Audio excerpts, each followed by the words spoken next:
Speaker. We are on the cusp of the fourth industrial revolution, as my honourable friend from Glasgow North East just said. And if we are to be ready for it, we must do more than this industrial strategy. The Britain of 5 to 10 years from now will look very different to the country that we live and work in today. To ensure the new technology does not lead to high levels of underemployment and a workforce whose skills become obsolete, we must ensure that automation leads to innovation. And if Britain is to be a world leader in new technology the government can test, then we must think bigger and be bolder. Madam Deputy Speaker, our economy has drifted from manufacturing to the financial and service sectors. Indeed, between 1978 and 2017, service sector jobs rose by more than 20%. This shift was highlighted by a civil engineering firm in my constituency who told me that whilst there is an increasing amount of demand for their services, recruitment of staff with relevant skills is getting increasingly difficult.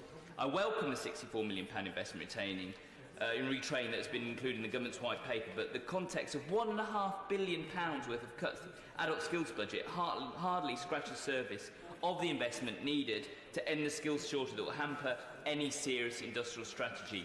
We should also aim to create an energy revolution by taking steps to reforming ownership of the grid, including common state and mutual forms of ownership, which will open up the energy market to smaller companies and create a competitive market.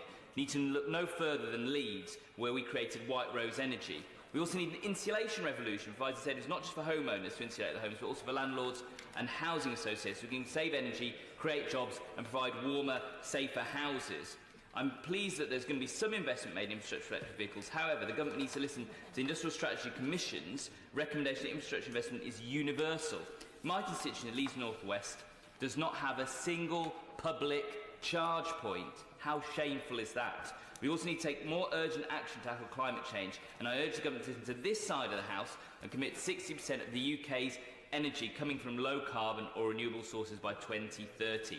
We need a government that thinks bigger. We need a government that shows commitment to our planet and health of future generations. We need a government that is not afraid to be bold and invest in this country and its people. As Britain looks to a future outside of the European Union, it's never been more crucial to embrace change and lead the world, not only in producing and embracing new technology, but in the way we shape our society to ensure that change works for the many and not the few.